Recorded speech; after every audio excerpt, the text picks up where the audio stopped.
Bonjour à tous, bienvenue sur le plateau TV de la REF du MEDEF 2020. Face aux sanctions commerciales, aux lois extraterritoriales américaines et aux ambitions chinoises, entreprises et États sont confrontés au même défi aujourd'hui. L'urgence de défendre notre souveraineté et de préserver notre compétitivité. Bien après avoir longtemps subi, le temps des réactions françaises et européennes est venu. Protection des données, lutte contre les ingérences étrangères, autonomie, technologie et énergétique. Les enjeux sont nombreux, c'est ce que nous allons aborder avec nos experts hors pair. Laurent Giovacchini, président du comité souveraineté et sécurité économique des entreprises du MEDEF. Laurent Giovacchini, bonjour. Bonjour. Merci d'être avec nous. Olivier Prost, associé chez Gide et spécialiste des questions internationales à Bruxelles. Bonjour. En plateau également Olivier Cousy, bâtonnier du barreau de Paris. Merci de faire un tour par la REF. Également Gilles Prunier, président du comité Industrie du futur au Syntec numérique et directeur de AK Technologies. Alors, Laurent Giovacchini, vous n'avez pas attendu la crise du Covid pour vous intéresser à ces enjeux de sécurité, de souveraineté. La réalité, hélas, vous a donné raison, hein. Oui, je crois qu'on peut le dire. On n'a pas attendu cette crise puisqu'il y a maintenant plus de 18 mois, le président Geoffroy Roux de Bézieux m'a confié la présidence d'un comité souveraineté économique des entreprises tout nouveau, nouvellement créé. Et l'idée, c'était quoi? C'était, dès cette époque, de se dire qu'on ne pouvait plus être naïf en France et en Europe sur ces questions. Bien sûr, le MEDEF est attaché au libre-échange, mais le temps de la naïveté est révolu. Nous avons pris conscience depuis déjà quelques temps que les menaces qui pèsent, les risques qui pèsent sur les entreprises françaises, sur les entreprises européennes sont extrêmement nombreuses et sont accentuées par les mutations technologiques, les mutations énergétiques, les mutations géopolitiques. Elles sont de tous ordres, vous l'avez dit dans votre propos introductif, cybermalveillance, fonds activistes, prédation, extraterritorialité de certaines lois. Face à ça, il n'y a plus de place pour la naïveté. L'Europe, la France ne peuvent plus être des gisements de données à ciel ouvert dans lesquels viendraient puiser les GAFA américains ou leurs équivalents asiatiques. L'Europe, la France ne peuvent plus être des gisements de fleurons technologiques dans lesquels des puissances étrangères viendraient puiser. Donc notre rôle au MEDEF, c'est de sensibiliser nos adhérents, les entreprises, mais également les pouvoirs publics à ces questions. Nous travaillons en très bonne intelligence avec le gouvernement français sur ces questions, avec le ministère de l'économie et des finances notamment. Et ce que nous cherchons à leur dire, c'est qu'il ne faut pas, avec les meilleures intentions du monde, mettre en place des dispositifs législatifs, réglementaires qui entravent notre activité. Ça serait évidemment contre-productif. Nous sommes très attachés au MEDEF à ce triptyque: protéger, ne pas entraver et rester attractif, faire en sorte que la France, l'Europe, reste attractive pour les investissements étrangers. Et c'est aussi le dernier élément que je voudrais indiquer dans ce propos introductif, c'est que pour nous, MEDEF, la souveraineté économique, ce n'est pas un sujet exclusivement français, c'est un sujet qui doit aussi, et peut-être surtout, s'apprécier au niveau européen. C'est vrai, Olivier Prost, on parlait de naïveté, hein. Chez Gide, prenez le micro si vous voulez bien. Chez Gide, vous n'êtes pas spécialement connu pour être naïf, hein, on va dire ça comme ça. Et ben pourquoi c'est un sujet européen, effectivement? Je crois qu'aujourd'hui, on est en face d'une réalité mondiale dans laquelle il y a des asymétries colossales.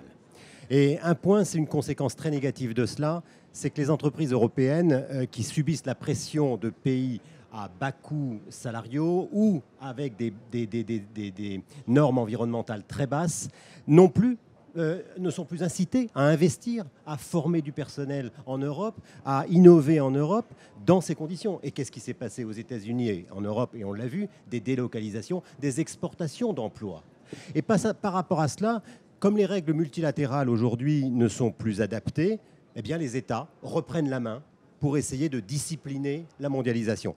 Et hier, c'est ce qui se passe en Europe. Et hier, vous meniez un débat, et la question c'était qu'est-ce qui a gagné entre la Chine et les États-Unis?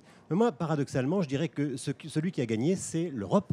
Parce que, en dépit de tous les aspects abjects de Trump, il a réussi quelque chose de très fort, de réveiller un géant qui dormait. Une Europe naïve, une Europe qui ne s'imaginait plus en puissance. Alors, une Europe qui bouge, c'est vrai. Maintenant, quand il s'agit de faire un plan de relance, il a quand même fallu 4 jours pour sortir un plan au forceps. Alors, des plans, le bâtonnier de Paris est capable d'en faire, puisque les pauvres avocats, c'est quand même des professions libérales, et ben avec ce confinement, ils ne pouvaient peut-être pas voir leurs clients et ils ont besoin d'aide. Alors, quelles mesures effectivement de soutien, quel plan de relance avez-vous prévu et je précise que je m'adresse au bâtonnier du barreau de Paris, Olivier Cousy. Merci. Là, un mot, parce que vous avez parlé de souveraineté numérique, vous avez parlé de souveraineté technique, industrielle, économique, mais la souveraineté, passe par le droit. Et je sais que certains de mes confrères se demandent ce que je fais là, en disant mais qu'est-ce que fait le barreau de Paris au MEDEF? Mais justement, non, vous avez bien raison, tout le monde doit venir non, mais en plus, d'abord les avocats sont les entrepreneurs, et ensuite on est quand même des interlocuteurs importants pour mettre en place la souveraineté. Vous parliez de protection de cybersécurité, vous parliez de technologie, tout ça, il y a des règles, il y a des textes. Les textes européens sont les plus protecteurs du monde, et je rejoins le propos sur la souveraineté européenne et la force de cette souveraineté européenne. Donc c'est vrai que nous sommes là pour expliquer que les avocats sont présents dans ce combat. Ils sont parfois concernés pour leur propre activité, mais ils sont aussi les conseils des entreprises sur ces sujets. Et le barreau de Paris, effectivement, a été obligé, malheureusement à cause de cette situation de pandémie, de mettre en place un plan de soutien des confrères qui n'ont pas pu, comme entreprise libérale, bénéficier de beaucoup des mesures, notamment sur le chômage partiel. Et donc, il a fallu mettre en place un fonds. On a débloqué 15 millions d'euros à la rentrée pour aider les confrères, pour leur ouvrir les perspectives, pour leur ouvrir un marché. Le rapport Perben qui vient d'être rendu parle de cette ouverture par le marché. Donc, on est vraiment sur l'actualité. Et je voulais juste insister sur le fait qu'on a, dans cette situation de l'Europe, dans cette situation du Brexit aussi, on a une opportunité formidable pour Paris, parce que Paris est une place internationale considérable, avec des chambres de commerce internationales, avec des chambres d'arbitrage, et il faut absolument qu'on fasse la promotion de ce Paris place de droit, de cette économie par le droit. Donc nous sommes là pour être des partenaires des entreprises. Gilles Prunier, vous êtes, je le rappelle, président de ce comité industrie du futur au Syntec numérique, qui rassemble des dizaines, des centaines d'entreprises dans le domaine de l'ingénierie et du numérique.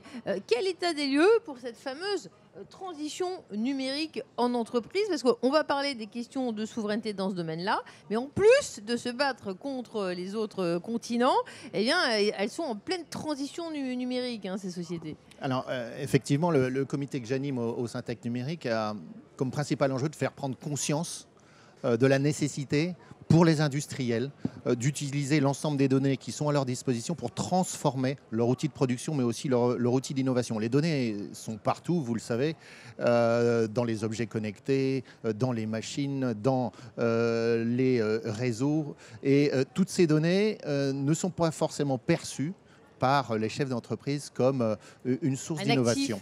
Et c'est un vrai actif, exactement.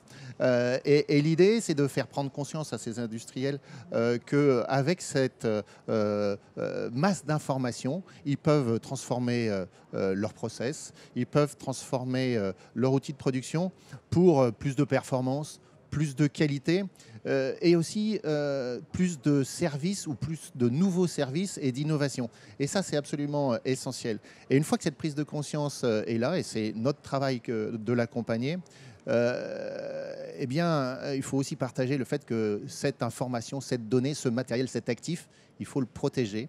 Il faut le protéger en fonction de ce qu'on veut faire. Et donc ça, ce sont aussi les questions que nous amenons les entrepreneurs à se poser. Laurent Giovacchini, comment on reste attractif quand on s'attelle à défendre sa souveraineté? Une position défensive, c'est très bien, mais il y a toujours l'idée et le besoin d'attirer le chaland et puis les parties prenantes. Et il faut, vous avez raison, ne pas être uniquement défensif, il faut être également offensif et faire en sorte que nos entreprises françaises, nos entreprises européennes ne soient pas uniquement dans une logique de protection, mais également d'expansion et de conquête. Et ça passe par l'échelon européen. Ça passe par l'échelon européen, et un des effets très positifs, il y en a quand même quelques-uns de la crise actuelle, c'est cette prise de conscience, non pas en France, parce que en France ça préexistait, mais chez nos partenaires, à commencer par l'Allemagne, que nous sommes dépendants. Nous sommes dépendants en matière de produits, de matières premières, de chaînes de valeur. Et ça, nos voisins européens, qui étaient toujours très réticents à voir l'Europe comme une Europe puissance, c'était un concept très français, sont maintenant convaincus de la nécessité de mieux prendre en compte leurs intérêts stratégiques. Quand on voit l'agenda européen que porte Ursula von der Leyen, quand on voit l'action évidemment de Thierry Breton, qui est très en pointe sur les questions industrielles, numériques, commerciales, on voit aussi évoluer des personnalités importantes comme Margrethe Vestager, qui était très loin de ces sujets de souveraineté il y a encore quelques temps. On peut être optimiste. Le plan de relance européen prévoit des lignes budgétaires pour la structuration des filières stratégiques européennes. Alors bien sûr, tout ce qui va se faire en Europe, ça va être long comme d'habitude, ça va être compliqué. Vous parliez de 4 jours pour accoucher du plan de relance, ce n'était pas beaucoup 4 jours, ça va être plus long que ça en réalité, mais quand même, il y a des signes positifs. Et il y a aussi des initiatives bilatérales franco-allemandes, comme par exemple dans le domaine du cloud, n'est-ce pas Gilles, Gaia X, beaucoup d'initiatives qui nous donnent l'espoir qu'au niveau européen aussi, dans la logique offensive que vous soulignez, l'Europe peut agir sur les questions de souveraineté économique. Olivier Cousy, on parle de sujets juridiques, on parle de sujets économiques, et fort heureusement, Paris est une place internationale de droit. Alors, quelle opportunité et puis quelle difficulté aussi? Alors c'est vrai que la protection des données, on en parlait à l'instant, il faut d'abord bien comprendre que le régime aujourd'hui de protection des données en Europe est le plus puissant et le plus protecteur du monde. Les données qui sont celles des entreprises bénéficient de ce régime, les particuliers, alors les avocats, il se trouve que j'ai été aussi avocat, mais notamment dans les technologies, donc c'est des sujets que je maîtrise bien, que j'aime bien. Il faut expliquer que la simple protection même de l'environnement de l'entreprise, d'un point de vue de cybersécurité, est cruciale. Parce que l'attaque d'une cybersécurité, l'attaque d'un réseau informatique, c'est un dommage considérable pour une entreprise. C'est-à-dire qu'une entreprise peut être mise à plat simplement parce que... Voilà, on a vu passer des cas. Donc il faut se protéger. Nous avons, avec le barreau de Paris, il y a 30 000 avocats, on a, grâce au virus, alors là, c'est peut-être les points positifs, on s'est tous équipés, on a tous travaillé à distance, on utilise des systèmes de visioconférence les uns les autres. On voit bien que nous sommes en situation de travailler dans des conditions qui sont des conditions de qualité et de protection. Alors la difficulté, mais on ne va pas rentrer dans la technique, c'est ce que vous connaissez par cœur, c'est que les données qui viennent d'Europe ne sont pas protégées aux États-Unis. Les données sont protégées aux États-Unis pour les gens qui sont aux États-Unis, mais pas pour ceux qui sont de l'extérieur. Et évidemment, les données ne sont pas protégées en Chine. Donc il faut que nous ayons des champions français sur la visioconférence, sur la cybersécurité, sur l'hébergement, sur le cloud. Et là, je sais qu'il y en a qui sont tout à fait présents. Gilles Prunier, parfois quand on parle de données, de souveraineté, on se pose la question en termes technologiques, techniques. Mais en fait, ce n'est pas qu'un problème technique. Que leur dites-vous à ces adhérents du MEDEF que vous voyez ou du Syntec dans votre comité? Alors plusieurs choses. D'abord que la prise de conscience sur le risque que représente par exemple le pillage de données est tout à fait partagée et maintenant ça fait partie véritablement des sujets stratégiques maîtrisés par les chefs d'entreprise. En revanche, que les données sont aussi une source considérable d'innovation et de nouveaux business. Ça, c'est des choses qu'il faut plus largement partager. Et d'ailleurs, les travaux que nous menons au Syntec Numérique contribuent aux travaux menés par Laurent Giovacchini au sein du MEDEC. Enfin, je dirais qu'il y a cette prise de conscience, on l'a mesurée, ou en tout cas, il y a des baromètres qui l'ont mesurée. Et moi, j'étais assez surpris de voir que 15%, à travers un sondage d'Accenture fin d'année dernière, 15% des entreprises de plus de 50 salariés et seulement 15% avaient engagé des actions pour exploiter positivement leurs données. Je ne dis pas les protéger, ça c'est quasi acquis, en tout cas il y a des difficultés, mais c'est quasi acquis. Mais exploiter positivement pour faire du nouveau business leurs données. Et ça, je pense que c'est un vrai enjeu. Et d'un point de vue technique, je pense qu'il n'y a pas de question. Il y a des leaders français, il y a des leaders européens qui maîtrisent l'ensemble des techniques dans ces domaines du numérique. On a vraiment des champions et ce n'est plus un sujet de technique aujourd'hui. Aujourd'hui, c'est un sujet d'appropriation de stratégie, d'identification des enjeux et donc des potentiels d'exploitation de ces données avec les acteurs européens, français évidemment et pas que. Olivier Cousy, on parle de protection, on parle de position défensive, tout ça c'est réglementé. À quel moment ça devient du protectionnisme? La ligne de crête, elle est quand même difficile à tenir, non? Oui, mais je veux, dans la suite de ce que disait Olivier, J'espère que vous me répondrez quand même. je vous répondrai absolument. Merci, c'est gentil. Vous dire d'abord que l'Europe, c'est pas un État, c'est pas un gouvernement, c'est une construction juridique. Et donc, la souveraineté, elle va tirer ça de ses normes. De ces normes, qu'elles soient unilatérales, les mesures qu'elle va prendre pour se défendre, mais aussi pour ouvrir les marchés à l'extérieur, offensifs, pour faire en sorte qu'on ait une écluse carbone à la frontière. C'est un vrai sujet. Et le protectionnisme, alors là, je suis assez remonté contre cela parce que ça m'a été envoyé dans la figure pendant 30 ans. Je suis à Bruxelles depuis 30 ans. Je l'ai fait gentiment là quand même. Non, mais je vais... et je crois qu'en 92, quand on a fait le marché unique, les ultralibéraux à l'époque agitaient le chiffon rouge de la forteresse Europe.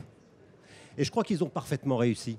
Parce que ce qui s'est construit, c'est absolument pas une forteresse Europe pendant des années. Oh, c'est une passoire un peu, une quand Europe même. naïve, passoire à certains égards. Et donc, le protectionnisme, quand on parle du protectionnisme, il faut que chacun regarde devant sa porte. Hein.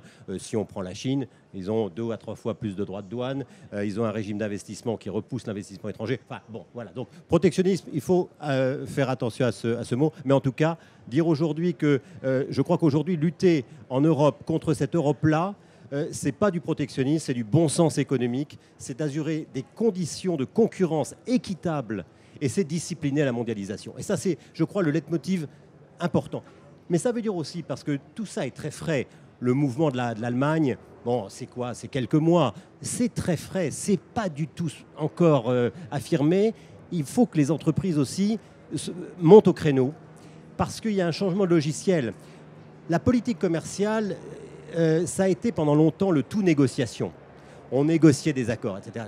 Très bien, mais maintenant, ça va être la discipline, ça va être la mise en œuvre des règles, et il va falloir que les entreprises soient beaucoup plus proches des instruments que l'on peut utiliser, que ce soit les futurs instruments Vestager, que ce soit l'anti-dumping, que ce soit les subventions. Tout ça, ça doit être connu. Et pour être un peu provocateur, là encore, de baser sur mon expérience, je pense qu'aujourd'hui, les Indiens, les Chinois, les Russes, les Kazakhs connaissent beaucoup plus dans le détail les règles de politique commerciale que nos entreprises européennes.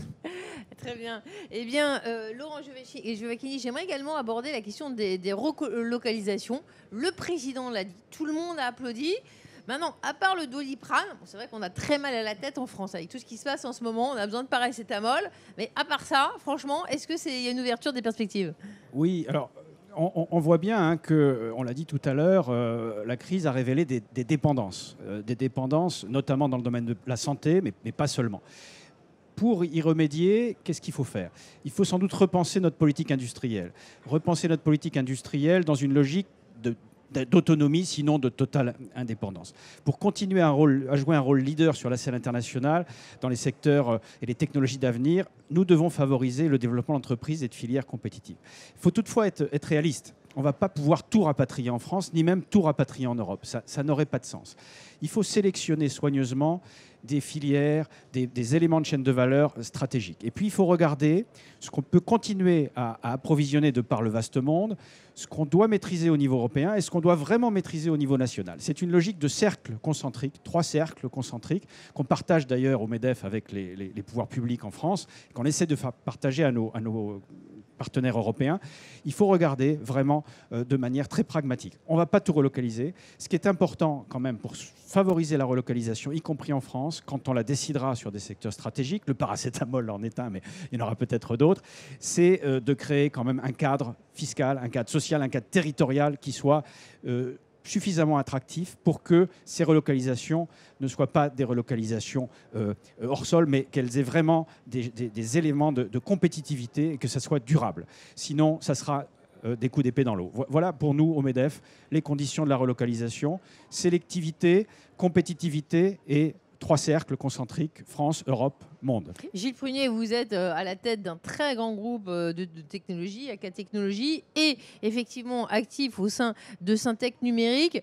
quel état des lieux, le plan numérique? On est prêt, les entreprises françaises, elles sont prêtes sur le plan numérique? Je vous disais tout à l'heure qu'il y avait un problème d'appropriation des enjeux économiques, non pas des risques, mais des enjeux économiques chez la plupart des industriels en France. Donc ce que nous avons développé au sein de Syntec Numérique dans le comité que j'anime, c'est un guide tout simple, que j'ai d'ailleurs apporté ici, un guide tout simple qui présente en 5 points d'action les questions qu'il faut se poser pour passer à la vitesse supérieure en tant qu'utilisation de ces données industrielles pour passer dans le monde de demain grâce à la transformation numérique. Laurent Giovacchini, pour conclure, on a quand même un commissaire européen, Thierry Breton, qui s'y connaît quand même en numérique, hein. Il vient de chez Atos, et axé sur la souveraineté. Là, ça fait des ingrédients assez intéressants pour défendre vos combats, hein. On a une conjonction astrale qui est très favorable. Effectivement, un commissaire européen très concerné, pas que par le numérique d'ailleurs, hein. Il a vraiment en tête depuis très longtemps également la nécessité d'affirmer une politique européenne en matière de défense, en matière spatiale, en matière industrielle. On a un alignement des planètes qui est assez favorable. La crise joue un effet d'accélérateur et nous en bénéficierons. Simplement, hein, notre message au MEDEF, c'est la méthode Coué, ça ne fonctionne pas. Il faut être pragmatique, il faut regarder de manière très sélective. Il ne faut pas entraver la marge des entreprises. Donc, c'est une ligne de crête qui est compliquée, hein, et d'où une discussion très importante à avoir en permanence, vous le disiez, entre entreprises et pouvoir public. Nous essayons au MEDEF de convaincre nos partenaires du BDI en Allemagne, de Confindustria en Italie, les MEDEF des autres pays. C'est un travail d'évangélisation, mais on sera beaucoup plus fort à Bruxelles si on n'y va pas uniquement en tant que Français, mais également de manière coalisée à 2, 3, 4 grands pays européens. Effectivement, la concurrence est internationale, hein. Les Américains sont très forts dans les données. On parle des GAFA. Les problèmes sont immenses. Mais vous le voyez, nous avons les meilleurs avocats en France, les meilleurs experts. Ils sont dans le comité Syntec et dans le comité souveraineté du MEDEF. Donc n'hésitez pas à venir à la REF et à les consulter pendant l'année. Pas besoin de les relocaliser. Ils sont déjà localisés à la REF du MEDEF. Merci messieurs d'être venus. Merci à vous de nous avoir suivis. Tout de suite, une autre interview après une petite pause.